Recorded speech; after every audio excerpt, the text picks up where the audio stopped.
है और संवैधानिक जो व्यवस्थाएं हैं उन व्यवस्थाओं को ख़त्म कर रही है। धीरे धीरे पूरे देश में प्राइवेटाइजेशन हो रहा है, निजीकरण हो रहा है, पूंजीवाद को बढ़ावा दिया जा रहा है, लोकतंत्र खतरे में है। उस लोकतंत्र को बचाने के लिए, पूंजीवाद को समाप्त करने के लिए हम लोग आज संविधान दिवस के अवसर पर आज यहाँ पर आ रहे हैं। आप कितने लोग आए हैं? हम लोग काफ़ी लोग हैं, महिलाएं भी हैं? महिलाएं भी हैं। आपके घरों में बाबा साहब का तस्वीरें लगी हैं? बिल्कुल लगी हैं, बाबा साहब की तस्वीर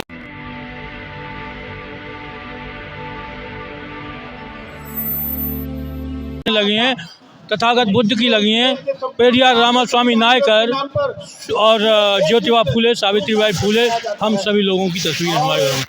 इसका मतलब बाबा साहब का घर घर आवाज पहुंच रहा है। और यहाँ पर जो मांगे हैं, मुख्य मांगे 10 मांगे हैं और मैं जानना चाहूंगी कि ये 10 मुख्य मांगे जो अहम मांगे हैं आखिर मांगे क्या है? मरूंगा नहीं। और उन्होंने इस व्यवस्था को ठीक करने के लिए पूरे 21 साल तक इंतजार किया। उसके बाद 1956 में जब बाबा साहब मरे तो 2 महीना पहले उन्होंने उस बौद्ध धर्म को स्वीकार किया है। तो मैं तो अपील करना चाहूँगा कि आज उनको मानने वाले आज भी हिंदू बने हैं तो फिर वो सच्चे बाबा साहब के अनुयायी नहीं हो सकते। हम बात सही है, हम हिंदू नहीं हैं, लेकिन हमारी गिनती आज भी हिंदुओं में हो रही है। देश में जो जनगणना होती है, जो हिंदुओं की गिनती होती है, हमारी गिनती बौद्धों में होनी चाहिए, वो बौद्धों में नहीं होती है, वो आज भी गिनती हिंदुओं में की जाती है। अरे आपके यहाँ रोजगार तो मिल रहा है ना? रोजगार नाम की तो कोई चीज़ नहीं, सरकार कहाँ रखा है। इस सरकार में तो 5 किलो अनाज, जिंदा रहने के लिए 5 किलो अनाज दिया जा रहा है ताकि आदमी मरे भी नहीं और वो चैन से ठीक भी न रह सके, सिर्फ और सिर्फ जिंदा बना रहा है। मोदी है तो गारंटी है? कोई गारंटी नहीं है, मोदी तो एक अभिशाप है। अभिशाप करें? बिल्कुल अभिशाप है। आप क्या इनके बातों से सहमत हैं? जी हाँ। आज संविधान खतरे में है? जी हाँ। कैसे आपका तर्क? निजीकरण कर रहे हैं जिससे कि संविधान में जो प्रदत्त अधिकार है ओबीसी, एससी और माइनॉरिटी के लिए जब निजीकरण हो जाएगा तो वो सभी संविधान के जो क्रियाकलाप है समाप्त हो जाए। और भी यहाँ बैठे हैं लोग, इसे पूछता हूँ कि कहाँ से आए हैं। भाई साहब आप कहाँ से आए हैं? छत्तीसगढ़ से हूँ, शैलेश बौद्ध। और आज यहाँ राष्ट्रीय बौद्ध महासभा और सामाजिक न्याय परिषद के द्वारा जो संयुक्त तत्वाधान में संविधान बचाओ रैली का जो महारैली का आयोजन किया गया है, मैं रायपुर छत्तीसगढ़ से यहाँ उपस्थित हुआ हूँ और हमारे साथ लगभग 150 लोग यहाँ पर आए हैं और पूरे जोश से यहाँ पर हम ये कार्यक्रम में सम्मिलित हुए हैं। संविधान बचाओ जो रैली है हमारे बहुत ही ज़रूरी है। हम आज पूरा देश संविधान बचाओ के लिए मांग कर रहे हैं, क्योंकि जो आज सरकार की जो नीति हम देख रहे हैं कि जिस तरह से सरकार निजीकरण को बढ़ावा दे रही है, इससे हमारे जो शिक्षा का महत्व कम होता जा रहा है और इससे जो पिछड़े या अनुसूचित जाति के जो लोग हैं, बहुजन समाज के जो लोग हैं, वो शिक्षा से वंचित हो रहे हैं। इसलिए आज ये हमारा इस बैनर के तले हम ये सब सरकार से और राष्ट्रपति महोदय से निवेदन करना चाहते हैं कि ये जो ईवीएम है या संविधान के तहत जो भी लोकतंत्र की जो हमारा जो हक है उसको बनाए रखे और इसके लिए वो उचित कार्रवाई करे। बस धन्यवाद। जय भीम, नमो बुद्धाय। मोदी कह रहे हैं कि मोदी है तो गारंटी है, मोदी है तो गारंटी है। मोदी है तो गारंटी है, कोई गारंटी नहीं। आज तक उन्होंने जो भी चीज़ कहा है और वो सारा देश जानता है कि उन्होंने जितने भी वादे किए हैं वो किसी भी तरह से सफल नहीं हुए। आज उनका जो वादा रहा है वो बिल्कुल एक छलावा के रूप में है, उसको हम सारे देश की जनता जान रही है और आने वाले 2024 के चुनाव में जनता इसका जवाब देगी। बस आपने मुझे अवसर दिया। जय भीम, नमो बुद्धाय। धन्यवाद। और भी हमारे साथ हैं। आप कहाँ से आए हैं? मैं गुना से आया हूँ, गुना मध्य प्रदेश से। आप ये क्यों आए हैं यहाँ पे? ये राष्ट्रीय बौद्ध सभा में का जो आयोजन हुआ है सामाजिक न्याय परिषद के, उसके सम्मेलन में आए। संविधान को जो बदलने की चर्चा करते हैं और जो माहौल कर बनाते हैं उसके क्रम में आए हुए, ताकि संविधान न बना जाए और हमेशा के लिए शिक्षा का राष्ट्रीयकरण किया जाए। जब तक मोदी है कोई खतरा नहीं संविधान को। अरे मोदी आया है जब से तो क्या खतरा है? मोदी है, मोदी खुद ही अपने आप में खतरा है। अच्छा, अरे मोदी तो गारंटी दे रहे हैं। अभी तो भलाती देते रहेंगे, उनको क्या लेना देना। वो तो अपने आप में अपने 4 आदमी इकट्ठे करते हैं और बोलवा लेते हैं जो भी बहना है। मोदी के काम से खुश नहीं है आप? नहीं कहते नहीं। देश को उसने विवाद कर दिया है। अरे हिंदू राष्ट्र बन जाएगा तो आप लोगों को राम राज आएगा, कल्याण हो जाएगा। हिंदू राष्ट्र की परिभाषा बता देंगे, उस दिन हम मान लेंगे। हिंदू क्या है? देश में राष्ट्रपति हिंदू, प्रधानमंत्री हिंदू और सारे सांसद सब हिंदू है। फिर कहाँ से हिंदू और क्या चाहिए इनको हिंदू राष्ट्र? ये लोग पूरे देश से आए हैं, आज कह रहे हैं मोदी है, गारंटी नहीं मान रहे हैं, कह रहे मोदी जुमला है। इस तरह से लोगों को कहना है, आप देख सकते हैं। हाँ, आप क्या करें?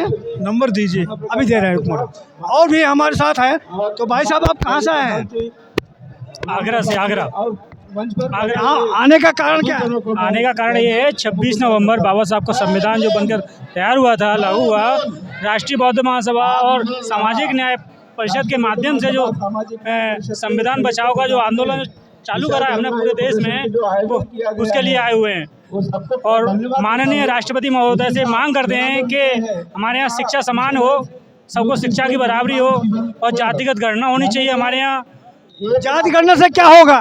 जातिगत गणना से ये होगा कि जिसकी संख्या जितनी भारी हो उसकी उतनी हिस्सेदारी होगी। जातिवाद फैल जाएगा, जातिवाद बढ़ेगा।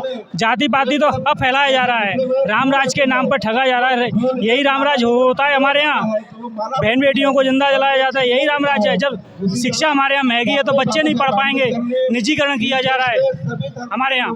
तो इसी को मोदी एंड कंपनी कहती है कि ये रामराज है। ये रामराज नहीं है, ये सिर्फ इनका छलावा है और ये जुमलेबाज हैं। ये कह रहे हैं कि हिंदू राष्ट्र मतलब ब्राह्मण राष्ट्र। यस, ये ब्राह्मण राज्य है और ये आरएसएस के एजेंट हैं जो कि इस तरीके से करते हैं और किसी तरीके से अपना शासन चलाना चाहते हैं। और इनके पास में कोई मुद्दा नहीं है, कभी राम मंदिर, कभी कुछ। जब भी चुनाव आते हैं तो राम मंदिर ले आते हैं और शिक्षा के नाम पे कुछ नहीं बोलते जी। तो ये सब आप देख सकते हैं किस तरह से लोग यहाँ पर आए हुए हैं। आप कहाँ से आए?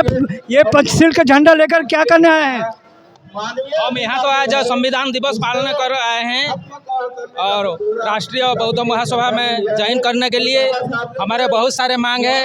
ये भारत में जब तक जातिवाद, अंधविश्वास, हिंसा, व्यभिचार, ये जो पार्टिकुलर एक समुदाय कर रहे हैं, इसका हम खत्म करके भारत का बुद्धमय करेंगे। इसलिए हम प्राण भी दे दें, कोई बात नहीं, लेकिन हमारा संकल्प हम जब तक पूरा न करें हम छोड़ेंगे नहीं। इसके बाद हमारा नेक्स्ट जनरेशन जो है उसको हम प्रिपेयर कर रहे हैं। मोदी है तो गारंटी है, आप कोई संविधान को खतरा नहीं है। मोदी है तो गारंटी है, ठीक है। वो निधीकरण कर रहा है, प्राइवेटिज्म कर रहा है, अंधविश्वास ये सब फैला रहा है।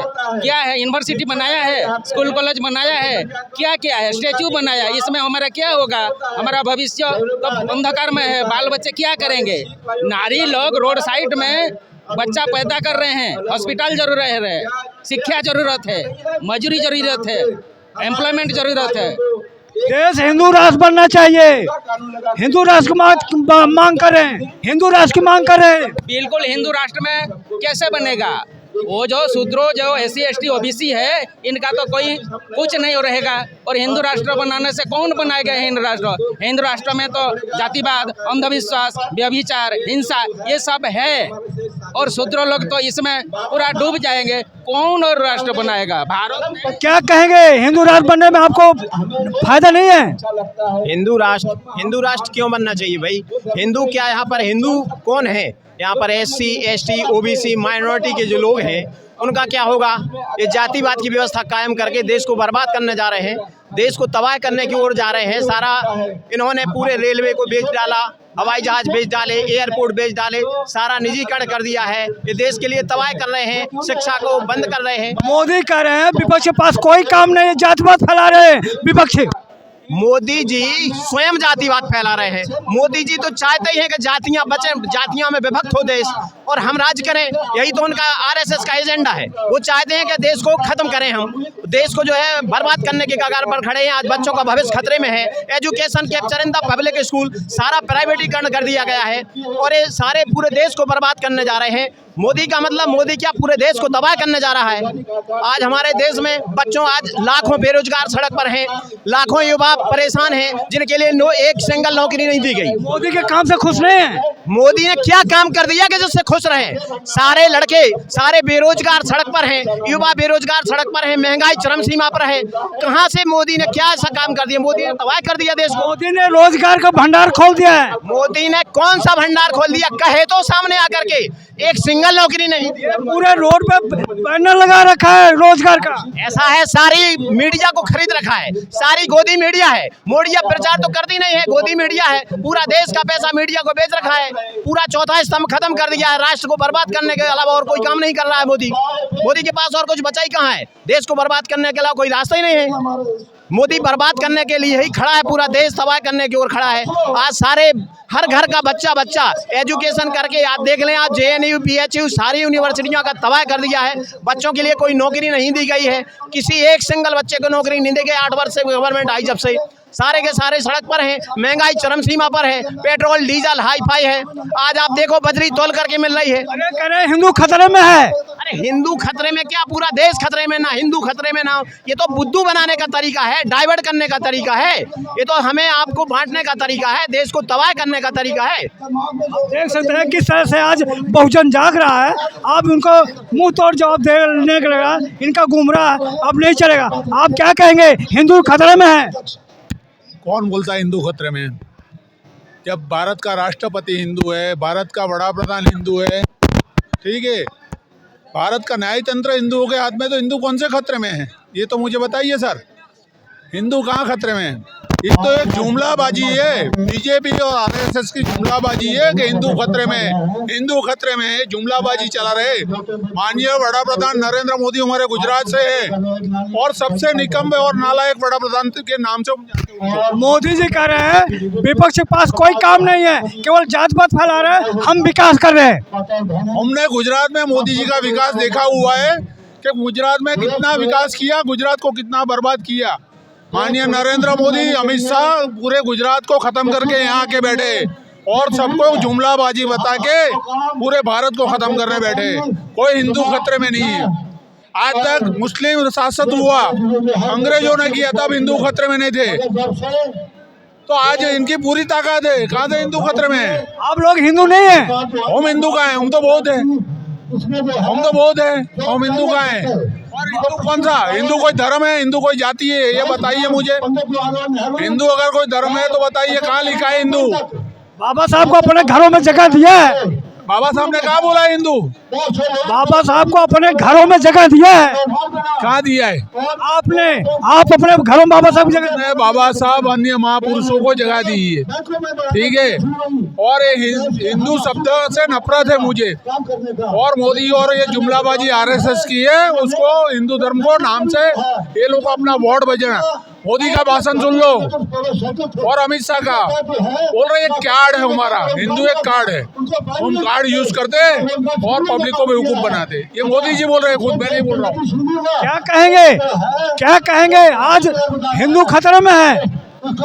चपरासी से लेकर राष्ट्रपति तक जितने भी मंत्री हैं, जितने भी MP MLA, जितने भी वो हैं तुम्हारे राज्यपाल, सब तो हिंदू हैं, फिर भी हिंदू खतरे में। कोई खतरे में नहीं है। सुनो, इनका प्रोपेगेंडा है वो चलने वाला नहीं है, समझे? इन लोगों ने ही जब से मोदी की सरकार आई है देश का नाश कर दिया, समाज को जो है आपस में लड़ा रहे हैं। ये सुनो, अब समाज समझ रहा है और बहुजन समाज इसको आगे बढ़ाकर मानवता का संदेश दे रहे हैं, भाईचारे का संदेश दे रहे हैं। इसलिए ये जो है ना, इनकी अब चलने वाली नहीं है। मोदी है तो गारंटी है? कोई गारंटी नहीं है, झूठ का पुतला है। सब देश का सबसे बेकार प्रधानमंत्री जो मन से झूठ बोलता है, आज तक सारे झूठ बोले हैं, कोई काम इनने सच्चा नहीं किया। सुनो, इसलिए इसका जाना निश्चित है और बहुजन का राज आएगा, नोट कर लेना बात। जो है मानवता का साथ बढ़ाते हैं और कोई इसमें दो राय नहीं है। आने वाला समय बहुजनों का होगा। तो देख सकते आने वाला समय बहुजनों का समय होगा, ये लोगों का कहना है। ये आए हुए जो यहाँ सभी लोग कह रहे हैं आने वाला समय बहुजनों का होगा। ये आप देख सकते हैं, बहुजन लोग मांग रहे हैं संविधान बचाओ देश बचाओ। क्या हो गया? संविधान को देश बचाने के लिए करें, संविधान बचाओ देश बचाओ। संविधान बचाओ देश बचाओ, संविधान को क्या हो गया? ये जो देश में मनुवादी व्यवस्था चली हुई है उसके खिलाफ ये धरना प्रदर्शन हो रहा है।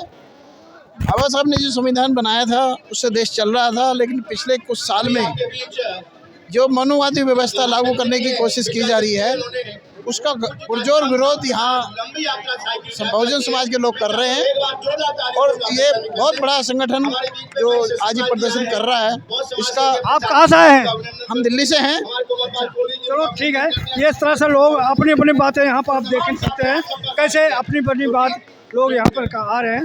तो आज आप देख सकते हैं, तो आज मैं जो बहुजन समाज का गुस्सा है, जंतर मंतर पे आप मोदी के खिलाफ लोग यहाँ एकत्र हो करके अपनी बातें यहाँ आपको बताया सुनाया।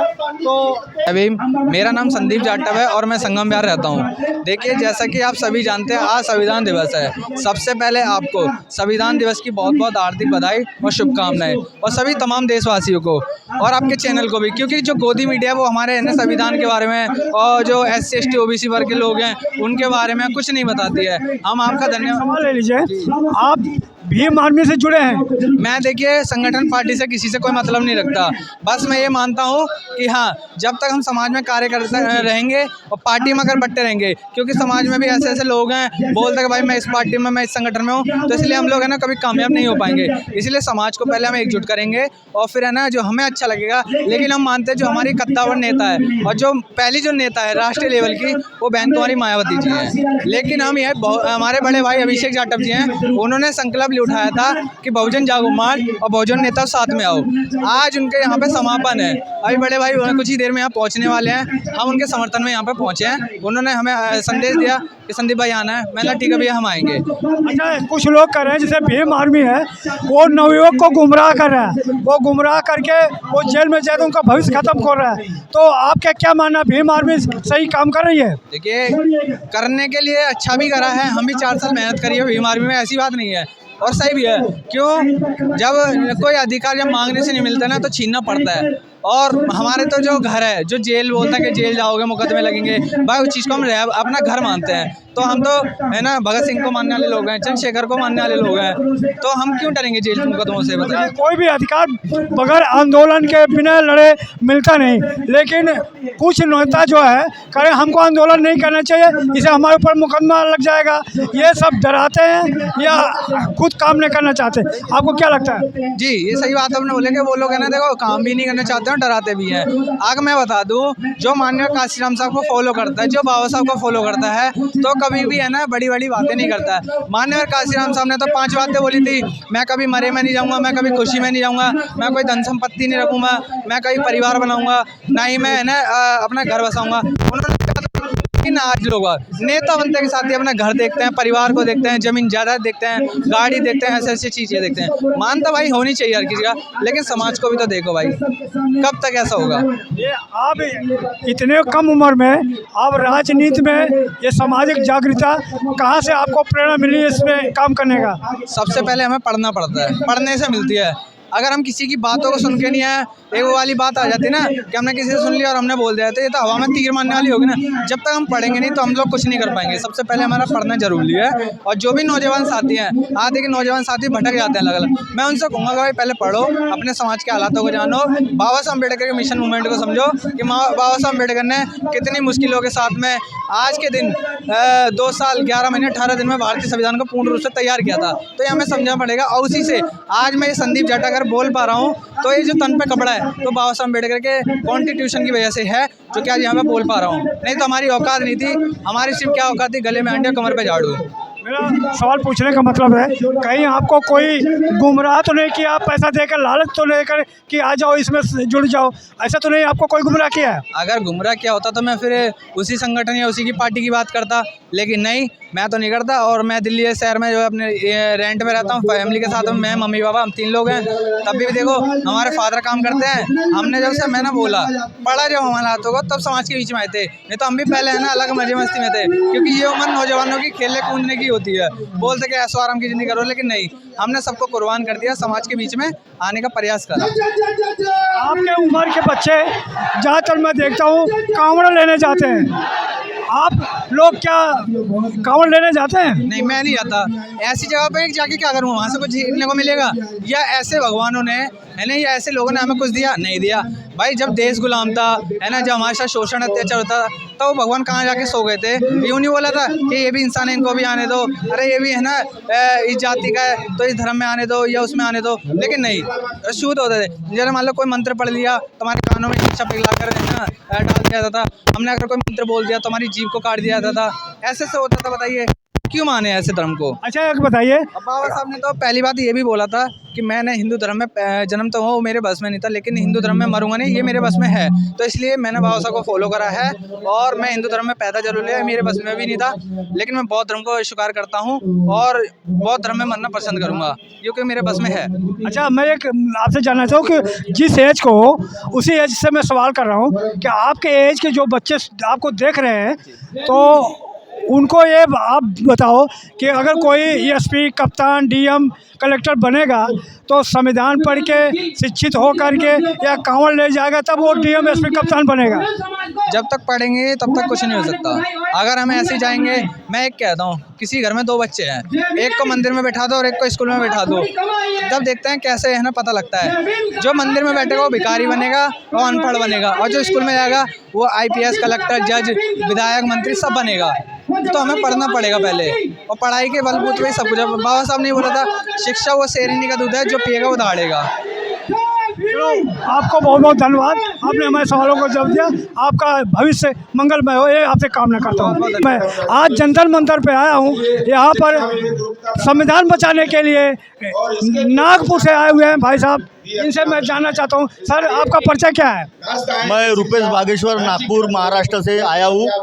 और ये जो जंतर मंतर में आज विशाल लाखों की संख्या में जो धरना प्रदर्शन किया जा रहा है राष्ट्रीय बौद्ध महासभा की ओर से, जो हमारे धर्म प्रकाश जी भारतीय इनके नेतृत्व में, और आज ये लाखों की संख्या में यहाँ पे जन समुदाय आया है। ये भारत देश में जो शिक्षा का बाजारीकरण हो रहा है, शिक्षा को बेचा जा रहा है, जो शिक्षा सबको मिलनी चाहिए थी, आज देश के जनता, देश के बच्चे शिक्षा के लिए तरस रहे हैं। आज संविधान का जो लागू करना था, आज 65 साल में लागू करना था, वो आज 70 सालों में भी संविधान हमारे देश में पूरी तरह से लागू नहीं हुआ है। डॉक्टर बाबा साहब अम्बेडकर ने आज ही के दिन के पहले 25 नवंबर को भारत के संसद में संविधान सपुर्द करने के एक दिन पहले कहा था कि हम, ये भारत के लोग, आज जो विरोधाभास की ज़िंदगी में कदम रखने जा रहे हैं। ये एक तरफ हमारे देश में जातिवाद, पूंजीवाद, धर्मवाद और मनुवाद छाया हुआ है, और दूसरी तरफ हम ये भारतीय संविधान भारत देश को सपुर्द करने जा रहे हैं, जो समता, स्वातंत्र, न्याय और बंधुता के आधार पर है। और इसके आधार पर हम आगे का समाज बनाने जा रहे हैं। लेकिन आज 70-75 साल होने के बाद भी भारतीय संविधान पूरी तरह से इस भारत देश में लागू नहीं हुआ है। आज धनवान लोग और धनवान बनते जा रहे हैं, गरीबों का तो कोई ठिकाना नहीं रहा है। आज यहाँ पे हाहाकार मचा है। मोदी सरकार ये मनुवादी सरकार है, कांग्रेस की सरकार ने जो रही है वो मनुवादी सरकारें रही है। इन सरकारों ने इस देश के बहुजन समाज का बहुत ही नुकसान किया है। जिस तरह से इस देश की प्रगति होना चाहिए था, संविधान लागू होने के बाद आज तक नहीं किए है, क्योंकि सत्ता इनके पास में है। बाबा साहब ने हमें सत्ताधारी बनने के लिए कहा था, लेकिन हमारे सत्ता के कदम हम रोक दिए गए, और आज हमारे को दर दर भटकना पड़ रहा है। आज हमारे बच्चों को शिक्षा नहीं है, जिनके पास में पैसा है वो अपने बच्चों को शिक्षा दे पा रहे हैं। 1 मैन 1 एजुकेशन इस देश में लागू होना चाहिए। इस मांग के लिए जो भारतीय संविधान है, आज संविधान दिन है, बाबा साहब ने आज ही के दिन संविधान इस देश को सपुर्द किया था। एक सवाल ले लीजिए, आप नागपुर से हैं, नागपुर में ज़्यादातर बाबा साहब को मानने वाले लोग वहाँ गणेश की जो पूजा होता है उसमें शरीक होते हैं, आपका क्या कहना है इसमें? देखिए, ये बाबा साहब को मानने वाले जो लोग हैं, ये कभी भी गणेश के पूजा करने नहीं जाते। जो लोग जाते हैं वो बाबा साहब को मानने वाले लोग नहीं है, क्योंकि बाबा साहब ने इस देश के सभी लोगों को, जो बाबा साहब को मानने वाले लोग थे, 14 अक्टूबर 1956 को बौद्ध धर्म की दीक्षा भूमि नागपुर में दी थी। और जो लोगों ने दीक्षा ली, आज उनके पूर्वज, आज उनके जो आने वाली पीढ़ियाँ वो बाबा साहब के अनुयायी है। और आज बौद्ध धर्म का प्रचार प्रसार वो लोग कर रहे हैं, बड़े ताकत से कर रहे हैं। वो ताकत से आज ये जो जन समुदाय है ये बौद्ध धर्म के लोगों का ही जन समुदाय है, क्योंकि आज अपने अधिकारों के प्रति और अपने बाबा साहब के विचारों के प्रति बौद्ध धर्म के लोग कटिबद्ध है, प्रतिबद्ध है और उनको अपना बौद्ध धर्म का प्रचार प्रसार करते हैं। एक सवाल ले लीजिए, क्या आप लोग हिंदू नहीं हैं? हिंदू कौन हिंदू है? आप हिंदू की परिभाषा है बोलिए। गीता में हिंदू है, रामायण में हिंदू है, महाभारत में हिंदू है। कहाँ हिंदू शब्द लिखा है? हिंदू कोई शब्द नहीं है, हिंदू कोई धर्म नहीं है। ये आपको भी मालूम है, ये मोदी जी को भी मालूम है और भारत के हर देश के नागरिक को भी मालूम है। हिंदू कहाँ से आया? हिंदू ने ये तो हमारे को दी हुई गाली है। हिंदू भारत देश के लोगों को पहले जमाने में राजा महाराजों का राज होता था। मोदी का कहना है कि विपक्ष जो है, मोदी का कहना है विपक्ष जो है हिंदू को बांट रहा है। हिंदू कोई है ही नहीं, हिंदू कोई धर्म नहीं है, हिंदू कोई व्यक्ति नहीं है, हिंदू कोई जाति नहीं है। कोई संविधान में हिंदू कोई लिखा नहीं है, ना रामायण में लिखा है, ना महाभारत में लिखा है, ना गीता में लिखा है, कहीं हिंदू लिखा नहीं। हिंदू एक अरबी शब्द है जो मुसलमान शासकों ने इस देश के लोगों को दिया। हिंदुस्तान और हिंदुस्तान में रहने वाले लोग हिंदू यानी कौन? हिंदू यानी गुलाम। उसका मतलब अरबी में हिंदू का मतलब गुलाम होता है। तो फिर हिंदू राष्ट्र मांग करें, हिंदू राष्ट्र होना चाहिए। ये कौन सा राष्ट्र है हिंदू राष्ट्र? ये गुलामों का राष्ट्र है। जो गुलाम लोग हैं वो गुलामों का ही राष्ट्र मांगेंगे, क्योंकि बाबा साहब अम्बेडकर ने बोले थे गुलामों को गुलाम की ये करा दो, जानिव करा दो। तब वो बंड करेंगे, वो बंड करके अपना ये परिवर्तन करेंगे। परिवर्तन के लिए तो गुलामों को गुलामी की जानकारी एहसास महसूस कराना जरूरी है। और ये हिंदू शब्द यानी गुलाम है, और ये गुलाम हिंदू बोलने वाले लोग ही हिंदू राष्ट्र की बात करते हैं।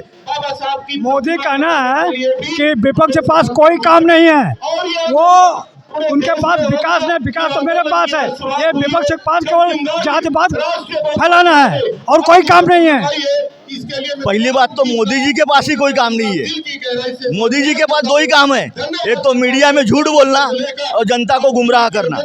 उसके अलावा मोदी जी के पास कोई काम नहीं है। काम अगर होता सही मायने में तो देश के दलित, पीड़ित, शोषित, आदिवासी जो वंचित लोग हैं उनके तक उनके विकास का काम पहुंचाते थे। आज विकास किसका हो रहा है? मोदी कह रहे हैं जब तक मोदी एक गारंटी है, संविधान का कोई खतरा नहीं है। मोदी जी क्या गारंटी देंगे? मोदी जी की औकात नहीं है संविधान बदलने की। संविधान बदलने के लिए क्या चाहिए? डॉक्टर बाबा साहब अम्बेडकर ने संविधान में प्रावधान करके रखा है। संविधान बदला नहीं जा सकता, संविधान में संशोधन हो सकता है। आज तक संशोधन ही हुए हैं, बदलाव की कोई बात ही नहीं, कोई आर्टिकल ही नहीं है। डॉक्टर बाबा साहब अम्बेडकर ने बोला कि अगर काल परिस्थिति समय के अनुसार, अगर इस संविधान के कलम के अनुसार अगर विकास में रुकावटें आ रही है तो उस कलम को संविधान में संशोधित किया जाए। सवाल ले लीजिए, बाबा साहब को जो संविधान है इसको संशोधन करके चेंज कर दिया जाए, गलती को सुधार दिया जाता है। लेकिन रामचरितमानस में इतना चौपाई में गलतियां हैं, उसको सुधारने के नाम पे ये लोग भड़क जाते हैं। क्या कहेंगे? देखिए, रामचरितमानस ये उनका धार्मिक ग्रंथ है और भारत देश में कोई एक धर्म नहीं है। भारत देश में हिंदू, मुस्लिम, सिख, ईसाई, बौद्ध, जैन और पारसी और बहुत सारे धर्म, जाति, पंथ, रंग, वेद बहुत सारे लोग रहते हैं। ये गुलिस्ता है, जैसे एक बगीचा होता है, उस बगीचा में हर तरह के फूल होते हैं, वैसे इस भारत देश के गुलिस्ता में हर तरह के फूल है, हर तरह के जाति, धर्म, पंथ, वंश के लोग, लिंग के लोग रहते हैं। और बगीचा वही सुंदर होता है कि जिस बगीचे का माली उसको बराबर सींचता है। अगर एक ही फूल की खेती होती है, फूल लगाया जाए बगीचा में, वो फूल नहीं होता, वो खेती होती है।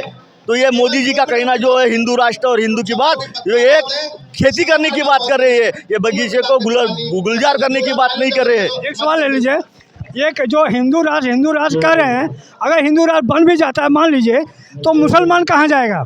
मुसलमान का हिंदू राष्ट्र बनने का कोई सवाल ही नहीं है। ये बेकार है। ये जाति और धर्म के आधार पर लोगों को बहकाकर, भटकाकर, तोड़कर, मरोड़कर अपनी राजनीतिक रोटियां सेक रहे हैं।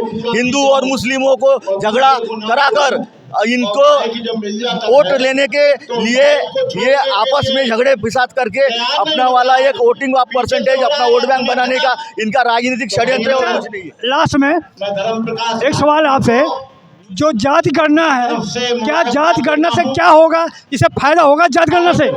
देखो, इस देश के अंदर जाति गणना से ही फायदा हुआ है। आपको मालूम है कि डॉक्टर बाबा साहब आम्बेडकर जी ने कहाँ पर, लंदन में जाकर पहले गोलमेज परिषद में क्या कहा था अंग्रेजों को, चले जाओ। बाबा साहब आम्बेडकर जी ने 1930 में कहा था अंग्रेजों को कि तुम चले जाओ, कि हमारे देश को कोई जरूरत नहीं।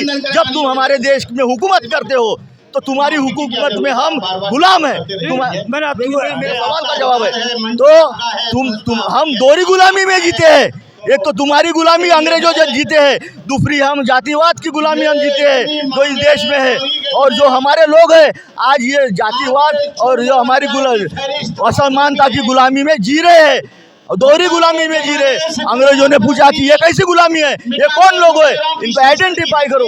डॉक्टर बाबा साहब आम्बेडकर जी ने कहा कि हमारे देश में हिंदुओं द्वारा पीड़ित और मुस्लिमों द्वारा उपेक्षित जो समाज है वो हमारा समाज है। जो आज हमारे को दलित अछूत माना जाता है और आज हमारे को सारे मानवीय अधिकारों से दूर किया गया है, वो हमारा समाज है। तो गोलमेज परिषद में प्रस्ताव पारित हुआ कि अगले सेंसस में 1931 के सेंसस में जो जाति गणना होगा, आप मेरी बात सुनो, तो लॉर्ड लुथियन कमीशन बना।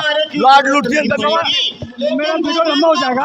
जाति गणना से फायदा क्या होगा वो बताइए। फायदा होगा कि इस देश की जो सामाजिक और धार्मिक और राजनीतिक आर्थिक जितनी भी समस्या है उसकी जननी ही जात है। इस जातिवाद के वजह से ही इस देश का इसका विरोध कर रहे हैं कुछ लोग, जाति गणना कुछ लोग विरोध कर रहे हैं, जाति गणना नहीं होना चाहिए। जातियों से जिनको फायदा आज तक हो रहा है वही लोग विरोध करेंगे। जातियों से जिनका नुकसान हो रहा है वो लोग इसके जाति गणना का समर्थन करेंगे, क्योंकि जातीयवाद ही इस देश की मूल समस्या है। इस देश की कोई दूसरी समस्या नहीं है। आज जाति ये देश की सही समस्या है। आज जात अगर खत्म होती है तो कैसा है, लोहे को लोहा काटता है, वैसे ही जाति को और उछालेंगे तो जैसे जैसे अवेयरनेस आएगा तो ये जातिवाद ही, जाति पाति ही खत्म हो जाएंगी। इसलिए जाति गणना करना ये पहली पायरी है। ये पहले पायरी से आगे मंजिल तक पहुंचाना है। इस देश में जाति गणना होनी चाहिए और आइडेंटिफाई होना चाहिए कि कौन किस जाति का, कुछ कैटेगरी का। धन्यवाद बेटा। आप कहाँ से आए हो? हम नागपुर से आए हैं। हम नागपुर से आए हैं। हम यहाँ पर घूमने आए हैं, पूरे दिल्ली देखने आए हैं। ये लोग संविधान बचाने की बात, संविधान आपने पढ़ा है? अभी तो नहीं, पर बड़े होकर हम पढ़ेंगे जरूर। स्कूल में पढ़ने जाते हो? हाँ। बाबा साहब का नाम सुना है? हाँ बिल्कुल। ये बाबा साहब को क्या संविधान जो बाबा साहब लिखे थे तो स्कूलों में बाबा साहब को पढ़ाया जाता है? नहीं उन्हें पढ़ा नहीं जाते, वो नीचे देख के पढ़े थे। हम हिंदू राष्ट्र को जो बोलते हैं, हिंदू जो बोलते हैं, पर वो है ही नहीं। जो अपने बाबा साहब थे उन्होंने ही हमको पूरा क्या बोलते हैं संविधान दिया है हमको कि मतलब हमारा बुद्ध धर्म है जो इंडिया में चलता नहीं था, पर जो बाबा साहब आम्बेडकर आए थे उनकी वजह से हमको बुद्ध धर्म मिलना है यहाँ पर इंडिया में। नहीं तो सब हिंदू ही होते यहाँ पर, कोई मुस्लिम सिख वगैरह कुछ नहीं होता यहाँ पर। आपके स्कूल में बाबा साहब को पढ़ाया जाता है कि नहीं पढ़ाया जाता? नहीं पढ़ाया जाता। पढ़ाया जाना चाहिए। क्या कहेंगे, आपके घर में बाबा साहब का फोटो है? हाँ बिल्कुल है। और आपके स्कूल में तो किसको किसको पढ़ाया जाता है? स्कूल में क्या स्कूल में किसको किसको पढ़ाया जाता है? अगर बाबा साहब को नहीं पढ़ाया जाता तो गांधी को पढ़ाया जाता है? गांधी को हाँ पढ़ाया जाता है। गांधी जी को पढ़ाया जाता है, सुभाष चंद्र, सबको पढ़ाया जाता है, सिर्फ बाबा साहब। हाँ हर स्कूल में संविधान पढ़ाना चाहिए। संविधान क्या है सब बच्चों को मालूम होना चाहिए। संविधान में क्या लिखा है ये सब बच्चों पढ़ाना शुरू कर। हर स्कूल में संविधान को पढ़ाना चाहिए। शुरुआत तो करनी चाहिए, तब जाके लोगों को पता चलेगा संविधान क्या है। नहीं तो लोग ऐसे नहीं सोचेंगे कि बंद करो बोलने वाला ही पैदा नहीं होगा। वैसे आप कहाँ से हैं? मैं नागपुर से। बाबा साहब ने 22 प्रतिज्ञा दी थी। 22 प्रतिज्ञा के बारे में जानते हैं आप? क्या है वो? इस देश में विद्यमान सभी धर्मों, वर्गों, समुदायों, बाबा साहब ने जो 22 प्रतिज्ञा दी थी तो उस समय वो जिस समय बाबा साहब ने 1956 में दीक्षा दी थी नागपुर में, उस समय वो जरूरी थी और आज भी जरूरी है, जिसमें बाबा साहब ने कहा है मैं ब्रह्मा विष्णु महेश को भगवान नहीं मानूंगा, मैं गणेश की पूजा नहीं करूंगा, मैं राम और कृष्ण को भगवान नहीं मानूंगा, मैं पिंडदान नहीं करूंगा, मैं ब्राह्मणों के हाथों से कोई भी क्रियाकर्म नहीं करूंगा। ऐसी सारी प्रतिज्ञा है जो बाबा साहब ने ऐसे 22 प्रतिज्ञा के माध्यम से दी है, जो आज नागपुर के दीक्षा भूमि पे सवर्ण अक्षरों में लिखा गया है, जिसमें धम्म दीक्षा दिन के दिन लाखों करोड़ों लोग भारत देश से आते हैं और वो 22 प्रतिज्ञा पढ़ते हैं और बौद्ध धम्म का स्वीकार करते हैं। आपके घरों में संविधान है? भारत का संविधान हर घर में होना चाहिए। मुझे खुशी है कि मेरे घर में भारत का संविधान है। पढ़ते हैं? बिल्कुल पढ़ने की कोशिश करता हूँ। ये और भी से पूछता हूँ किस तरह से और भी बात बताओ, आप कहाँ से आए? जी मैं आगरे से आया हूँ। मेरा नाम लाखन सिंह है और मैं ये कहना चाहता हूँ, ये संविधान है, जिस संविधान ने माननीय श्री प्रधानमंत्री जी नरेंद्र मोदी जी को, चाय बेचने वाले जी को एक प्रधानमंत्री बना दिया। उन्होंने खुद अपने कहा कि मैं एक चाय बेचने वाला प्रधानमंत्री आज जो कुछ बना हूँ तो बाबा साहब भीमराव अम्बेडकर की वजह से, यानी कि उनके बदौलत से, मैं संविधान की बदौलत से मैं आज प्रधानमंत्री बना हूँ। और आज वो देखिए उन्हीं के कार्यकाल में प्रधानमंत्री जी देखते रहते हैं और उनके वो कहते रहते हैं कि संविधान यानी कि बदल दो, संविधान बदलने की बात करते हैं तो उस पर प्रधानमंत्री जी चुप्पी को साधते हैं। कुछ उनके पास उनसे क्यों नहीं कुछ कहते हैं लोग, उन पर कार्रवाई क्यों नहीं करते हैं? क्या संविधान इतना उन्हें अधिकार नहीं देता है? संविधान में क्या बुराई है? आज कहाँ से संविधान को खतरा लग रहा है आपको? संविधान को कहाँ से खतरा लग रहा है? कैसे आपको बड़ा संविधान खतरा है? नहीं, जो इतने सारे लोग आए हैं, आप इनसे पूछिए खतरा लग रहा है तभी तो यहाँ पे इकट्ठे हुए हैं ये लोग हैं? अगर ये नहीं खतरा नहीं होता तो फिर कैसे इकट्ठे हो जाते? आप बताइए। इतने लोग जंतर मंतर पर आए हैं, कहाँ से आए हैं, कौन से जगह से आए हैं, तो कैसे आए हैं? इसी वजह से। धन्यवाद। चलो धन्यवाद। ये थे, आप जंतर मंतर में देख सकते हैं किस तरह से लोग यहाँ पे अपना संविधान बचाने के लिए आए हुए हैं। आप देख सकते हैं SC, ST, OBC के आप देख सकते हैं कितनी संख्या में लोग यहाँ पर जंतर मंतर पर संविधान बचाने के लिए लोग आए हुए हैं।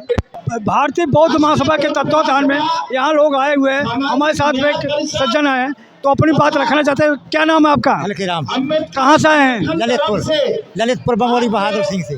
तो क्या कहना चाहेंगे आप? हम जो कहना से राष्ट्रीय मतलब राष्ट्रपति को महोदय को मैं जो कहना चाहते हो कि बुद्ध धर्म को लागू किया जाए और शिक्षा पर राष्ट्रीयकरण किया जाए और निजी संपत्ति पर राष्ट्रीयकरण किया जाए और जो अपनी जो आरक्षण की व्यवस्था है लोग लागू किया जाए, उसकी अपमानना हो। आप यहाँ पर आए हैं संविधान बचाने के लिए आए हैं, तो संविधान को क्या खतरा है? खतरा ये है कि आरक्षण की व्यवस्थाएं खराब हो रही है और जो स्कूलों में पढ़ाई लिखाई की चौपट हो रही है। कोई खाना में बिल्कुल गरीब आदमी की कोई व्यवस्था नहीं हो रही है। गरीब आदमी खावे में कोई वो लंबी नहीं सीख पा रहे। आपके बच्चों को नौकरी तो मिल रहा है ना? अरे राशन पानी तो मिल रहा है, शिक्षा तो चौपट हो रही है। शिक्षा में तो कोई अस्तित्व नहीं बचा है। खान पान में बिल में है, वो जो राशन पानी है, जो राशन निजीकरण दिया जाए, बाल बच्चों के खाते में दिया जाए। यहाँ लोग कह रहे हैं कि मैं हिंदू नहीं हूँ। आप क्या हिंदू हैं? हम बुद्ध हैं, हिंदू हैं, बुद्ध हैं हम। बुद्ध धर्म को लागू किया जाए। तो आपको जो मोदी है तो गारंटी है, वो कह रहा है कि आपको कोई खतरा नहीं जब तक मोदी है। आप क्या कहेंगे? हम तो क्या कहेंगे, हमें बुद्ध धर्म लागू किया जाए, जो घृणा व्यवस्था है, जो आरक्षण व्यवस्था लागू की जाए, जो गरीब आदमी को पहुँचा दे, जो थोड़ी व्यवस्था है बिल में है, कुछ मिल ही नहीं रहा है। सब आदमी परेशान चल रहा है हर जगह। हर गरीब को कुछ नहीं मिल रहा है। जो जैसे राशन पानी, जैसे मान के करोड़पति को भी 5 किलो चावल मिल रहे, वो है सोचे गरीब आदमी को भी 5 किलो, उसकी स्थिति कहाँ से सुधरेगी? कैसे सुधरेगी बताओ आप? एक करोड़पति को भी 5 किलो चावल मिल रहे और एक गरीब आदमी को 5 किलो, उससे स्थिति सुधर जाएगी जिसके पास जमीन है, मजदूरी कर रहा है। आप कितने लोग आए हो? हम आए हैं 50-40 लोग हैं ललितपुर से। आपको लगता है कोई पैसा दिया है इसलिए आप आए हो? नहीं, बेस्वार आए हैं। बेस्वार किसी ने पैसा नहीं दिया है। आप अपने पैसे से आए? अपने पैसे लगा दिए। आपके घरों में बाबा साहब का फोटो है? फोटो है, घर में है फोटो। आप 22 प्रतिज्ञाएं आपने पढ़ा कभी? 22 पे जितनी जानत है उतनी लागू करें। हम बिना पढ़े लिखे हैं, जितनी जानत उतनी लागू करें हम अपने परिवार में, अपने घर में। जो घृणा व्यवस्था है हम उससे नहीं पाकर, हम बुद्ध धर्म के माध्यम से रह रहे, बुद्ध धर्म के विचारण पर रह रहे। बुद्ध धर्म में मानने के लिए सबसे पहले है कि किसी भी देवी देवता को नहीं मानना है, ब्रह्मा विष्णु भगवान को नहीं मानना है। नहीं मानना है, ब्रह्मा विष्णु को नहीं मानना है, नैतिकता को माने, नैतिकता व त्याग को मानेंगे हम। आप 22 प्रतिज्ञाओं को जानते हैं कि नहीं जानते? नहीं जानते, 22 नहीं जानते हैं, थोड़ी जानते हैं। आपको गुमराह किया है, आपको बौद्ध धर्म में बता के गुमराह किया, आप बौद्ध धर्म को नहीं जानते। बुद्ध धर्म को तो जानते हैं, मतलब बुद्ध धर्म को गुमराह किया, बुद्ध धर्म लागू नहीं किया है। बुद्ध धर्म थोड़े बहुत जानते हैं, वो सब नहीं जानते। जब जान जाए आदमी तो जग जाए पूरे। ठीक है, धन्यवाद। ये थे हमारे बौद्ध धर्म को मानने वाले लोग, किस तरह से अपनी बात रख रहे हैं। इतनी उम्र में है इनका, लेकिन नशा की व्यवस्था चल रही, इतनी बड़ी देहात में नशा चल रही है, वोट दे नशा के माध्यम से वोट दे रहे हो। अच्छा ये बताइए, अब तो देश में जातिवाद तो नहीं है ना, छुआछूत जातिवाद तो खूब है, कैसे लेंगे जातिवाद? हर जगह जातिवाद, देहात में चल के देखे आप। कहते हैं अब जातिवाद नहीं है, अब छुआछूत नहीं है। कहते हैं आदमी, लेकिन जातिवाद आज भी है, आज भी जातिवाद है। मैं भी देहात का हूँ। अच्छा, हाँ, आज भी जातिवाद है, लोग देखते ही नहीं है, कोई बात को मानते नहीं, आज भी जातिवाद है। चलो आप करें तो मान लेता हूँ, कहते हैं कि जातिवाद अब खत्म हो गया है, आप क्या कहें, जातिवाद है गाँव में? क्यों नहीं है, बराबर है, सब जगह इकट्ठे होते हैं। हम मानते हैं। जम्मू से आप क्या कह रहे हैं, आप कहाँ से हैं? हम जम्मू कश्मीर से हैं। आप क्या कह रहे हैं कि आज देश में जो मोदी है तो गारंटी है, कोई खतरा नहीं संविधान का? एक्चुअली क्या है कि 2014 के बाद देश में जो सबसे झूठा प्रधानमंत्री अगर किसी को मिला इस देश में, आप झूठा कर रहे हैं? हाँ बिल्कुल झूठा प्रधानमंत्री, जिसने झूठे वादे किए हो, जिसने गोदरा कांड किया हो, जिसने जातिवाद नफरत फैलाई हो, धर्म के नाम पे नफरत फैलाई हो इस देश में, इस ऐसे प्रधानमंत्री को हम नहीं मानते, क्योंकि ये प्रधानमंत्री ईवीएम के खेल से बना हुआ है। ये प्रधानमंत्री अडानी अंबानी और पूंजीपतियों की वजह से बना हुआ है, ना कि लोकतंत्र की वजह से बना हुआ है। आज जो इसने साबित किया, जो संगोल नई संसद बनाने का मतलब क्या था, हालांकि जो पुरानी संसद है हमें नहीं लगता है वो 100 साल 200 साल तक उसको कोई नुकसान हो, लेकिन इसने नई संसद का मतलब आपका संविधान खत्म करना है 2024 के बाद। इसने अगर संगोल रखा, इट मीन्स आपका संविधान खत्म, संगोल का मतलब संविधान खत्म। हम चाहते हैं इस जनता से, अगर आप संविधान को और लोकतंत्र को बचाना चाहते हो तो आप इसका विरोध कीजिए। आरएसएस की जितनी भी शाखा, चाहे कांग्रेस हो, चाहे बीजेपी हो, चाहे अन्य जो भी हो। मैं आपको एक उदाहरण देता हूँ साहब, बंगाल की चीफ मिनिस्टर ममता बनर्जी, लालू प्रसाद बिहार का अंदर हो सकता है, ममता बनर्जी अंदर नहीं होती है, मतलब वो ब्राह्मण है, वो ओबीसी है। आप कौन कहता है कि यहाँ जातिवाद नहीं है?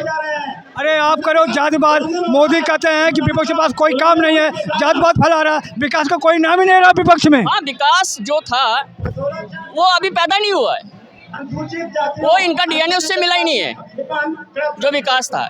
बिकॉज मैं कहता हूँ कि जो पहले अपने गुजरात से देख लिए, जो एक महिला के साथ, बिकॉज मानव के साथ रेप हुआ, उस रेपिस्ट को बाहर कर देते हैं। ये कौन सा प्रधानमंत्री है, ये कौन सा न्याय है? और मैं जम्मू कश्मीर की बात करता हूँ, हमारे जम्मू कश्मीर को इन्होंने तो गुलाम बना के रखा है, हमारे जम्मू कश्मीर को गुलाम बना के रखा है। और जम्मू कश्मीर के नाम से ये लोग वोट मांगते हैं, और जम्मू कश्मीर को इन्होंने मकानों के ऊपर टैक्स लगा दिया, जम्मू कश्मीर की ज़मीनों पे टैक्स लगा दिया, जम्मू कश्मीर की एजुकेशन खत्म कर दी, जम्मू कश्मीर का ये इन्होंने सारा व्यापार खत्म कर दिया।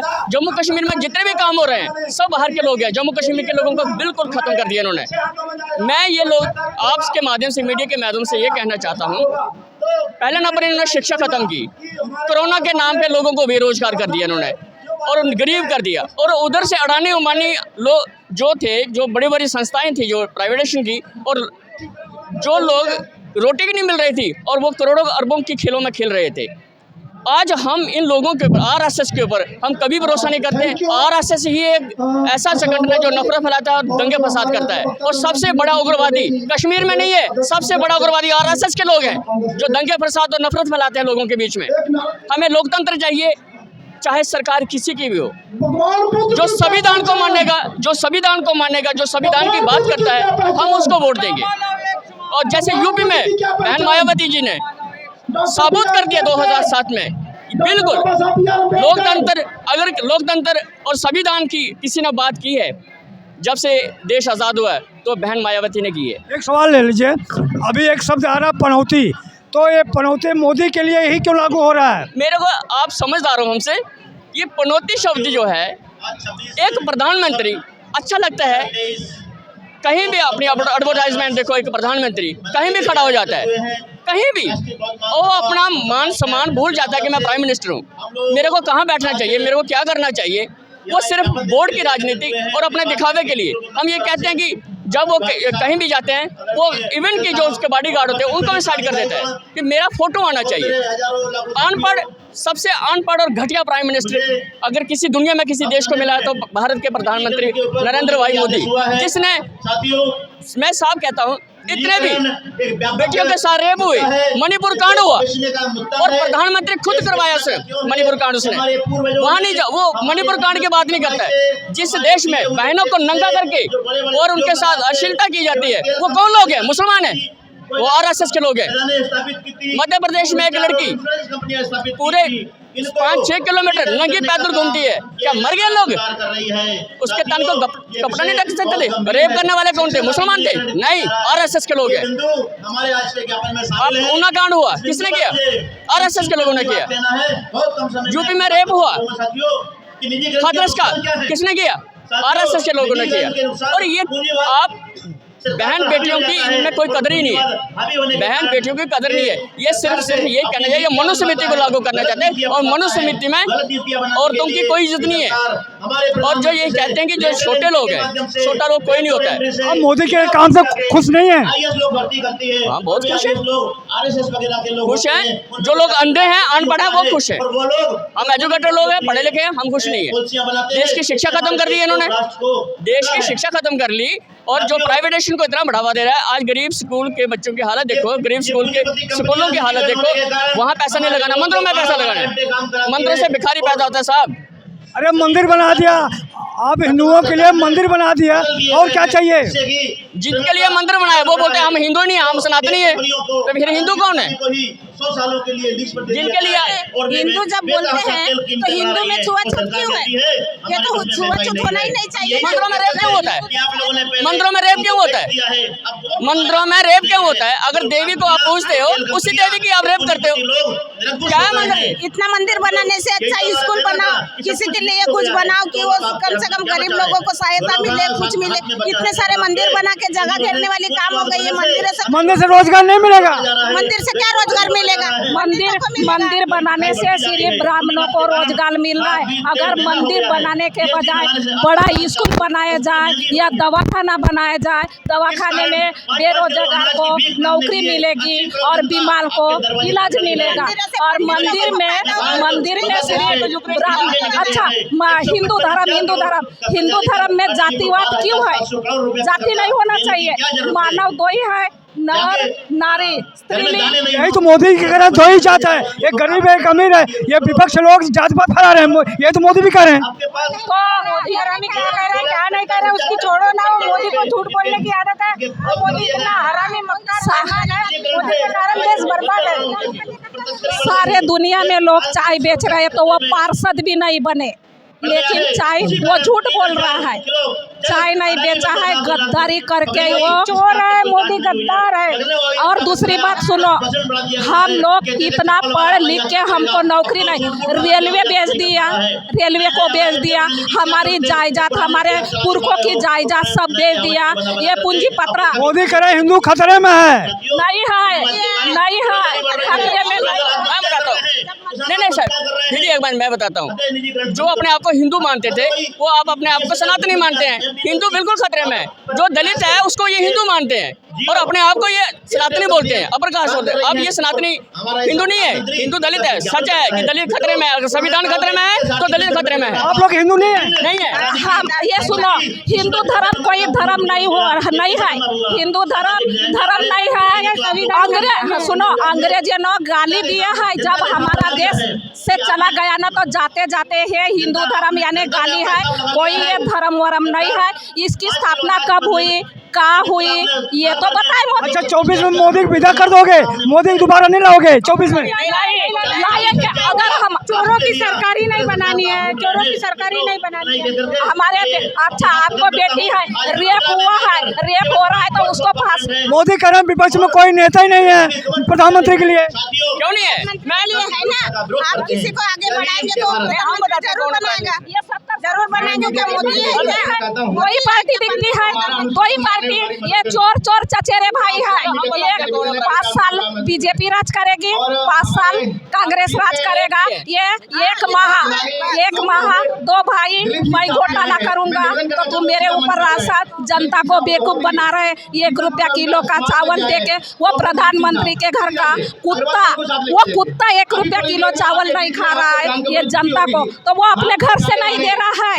वो हमारे संविधान का हक अधिकार है, इसलिए हमको वो चावल उसमें दम है, हमको HMT चावल दे। ऐसा कौन है कि 32 डिग्री लेके संविधान को बदल देगा? ऐसा किसी का बाप पैदा नहीं हुआ है कि दूसरा संविधान लिखेगा। नहीं, ये बताओ चावल ही क्यों दे रहा है? तेल देना, हाँ चावल ही क्यों दे रहा है? अच्छा 5 किलो राशन से जनता खुश नहीं है?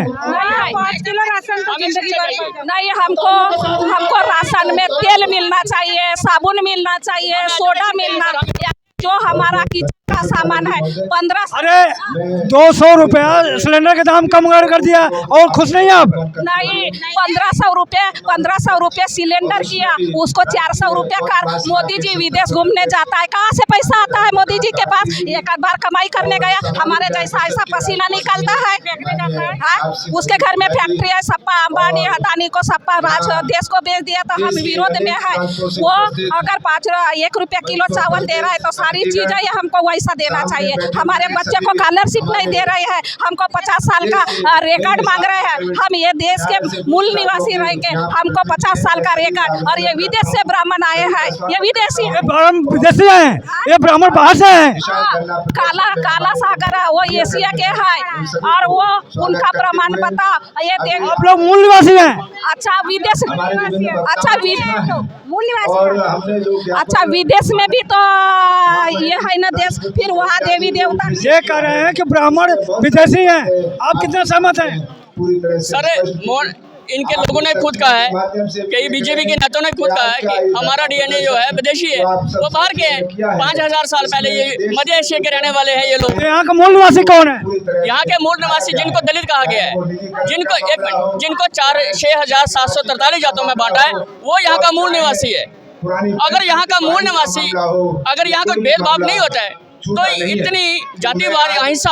अच्छा एक चीज बताओ कि यहाँ जो मूल निवासी हैं उनके पास जमीन जायदाद कारखाना नहीं है, ये जिसको आप कहते हो विदेशी है, इनके पास तो सब धन संपत्ति सब कुछ है। बिल्कुल सही कहा आपने। जो विदेशी आए थे, मुगल आए थे मान लो, तो उनके पास सब कुछ था, हमारे पास कुछ नहीं था।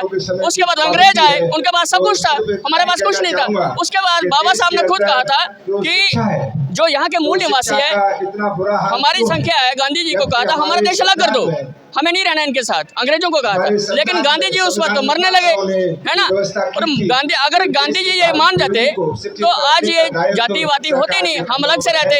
हम संविधान को मानने वाले हैं और हम यहाँ के मूल निवासी हैं।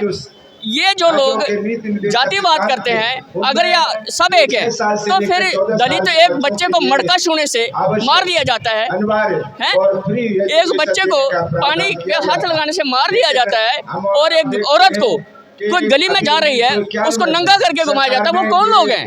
वो कौन लोग हैं? अगर वो विदेशी नहीं, मैं आपको एक मीडिया के माध्यम से एक बात बहुत अच्छी कहना चाहता हूँ, या तो मार खाने वाला विदेशी है या तो मारने वाला विदेशी है, एक विदेशी है। अब इनको करना है न्याय, विदेशी कौन है? एक विदेशी जरूर है, या तो जो मार खाता है वो विदेशी है, चाहे जो मारता है। अच्छा, चलो लास्ट में आपसे एक सवाल रहेगा कि आपका संविधान बचेगा कैसे?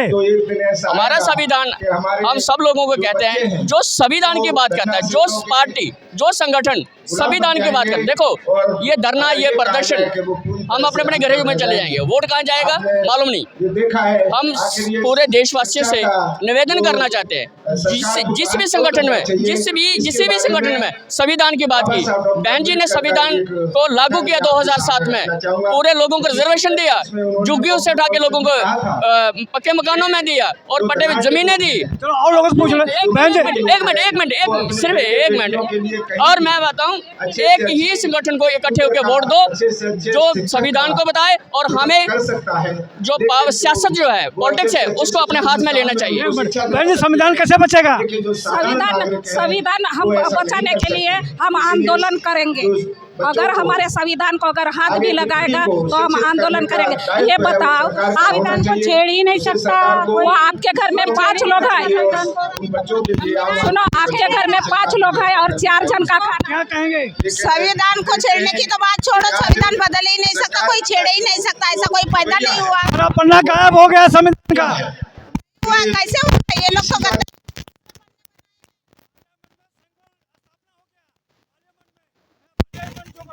उसमें संगोल का स्थापना कर, संगोल का मतलब समझते हैं आप? संगोल का स्थापना हो गया। सिंबल, वो तो अच्छा खासा सिंबल था, ये तो अंग्रेज लोग देखे गए थे इनको गाली के नाम से, तो भी वो सिंबल लगा रहे। अच्छा, आप ये जो संगोल स्थापना कर दिया, ये संविधान का अवहेलना नहीं है? ये संविधान से सबसे बड़ी उल्लंघना है जो संगोल रखा इन्होंने। ये राजतंत्र है और जो संविधान है वो लोकतंत्र है, और मोदी ने लोग राजतंत्र की स्थापना की संगोल रखे, ठीक है ना। और हम इसको हटा के रखेंगे, हमें लोकतंत्र चाहिए, ना कि राजतंत्र चाहिए। हम इस चीज़ के लिए हम खिलाफ हैं। और ये प्रधानमंत्री है या RSS है, और सबसे बड़ा दुख की बात है, मैं आपको एक बात बता दूं, सही में बात यह है कि हमें तो अपनों ने मारा, बेगानों में कहाँ दम था, किश्ती हमारी डूबी वहाँ, यह पानी कम था। 250 पार्लियामेंट हमारे हैं, SC ST OBC, सबसे देश के संविधान के जो विरोधी हैं वो SC ST OBC जो 250 वहाँ बैठे हैं, आज वो इस्तीफा दे दें, आज सरकार गिन जाती है, आज संविधान बच जाता है। संविधान को मारने वाले SC ST OBC जो पार्लियामेंट हाउस में बैठे हैं बीजेपी में, सबसे बड़े गद्दार, संविधान के विरोधी, बाबा साहब अम्बेडकर के विरोधी वो लोग हैं। और अपने ही लोग जो हैं, आज 250 मेंबर पार्लियामेंट आज इस्तीफा दे दें, आज हमारा संविधान बच जाता है। आज मोदी तो क्या, उसका नामो निशान खत्म हो जाता है। मैंने बात यही कहा था, हमें तो अपनों ने मारा, बेगानों में कहाँ दम था। ये जो SC ST OBC जो बैठे हैं 250 मेंबर पार्लियामेंट, आज इस्तीफा दे दें, आज संविधान बच जाता है। आज ये आंदोलन करने की जरूरत नहीं है। ये आंदोलन कौन करवा रहा है? वो SC ST OBC जो मेंबर पार्लियामेंट वहाँ बैठे हैं, जो देश के गद्दार हैं, जो मूल निवासियों के गद्दार हैं, संविधान के गद्दार हैं, बाबा साहब के गद्दार हैं। जिस दिन संविधान खत्म होगा, इनको कुत्ते भी नहीं पूछेंगे और जनता इनको घर में घसीटेगी इनको। यही लोग गद्दार हैं सबसे। धन्यवाद। ये थे, यहाँ पे आप देख रहे थे, ये जम्मू कश्मीर के हैं, और यहाँ पर मैं आज जंतर मंतर से ये दिखा रहा हूँ कि किस तरह से लोग संविधान बचाने के लिए यहाँ पर आए हुए हैं। मैं मेवालाल, बहुजन समाज, जंतर मंतर, दिल्ली।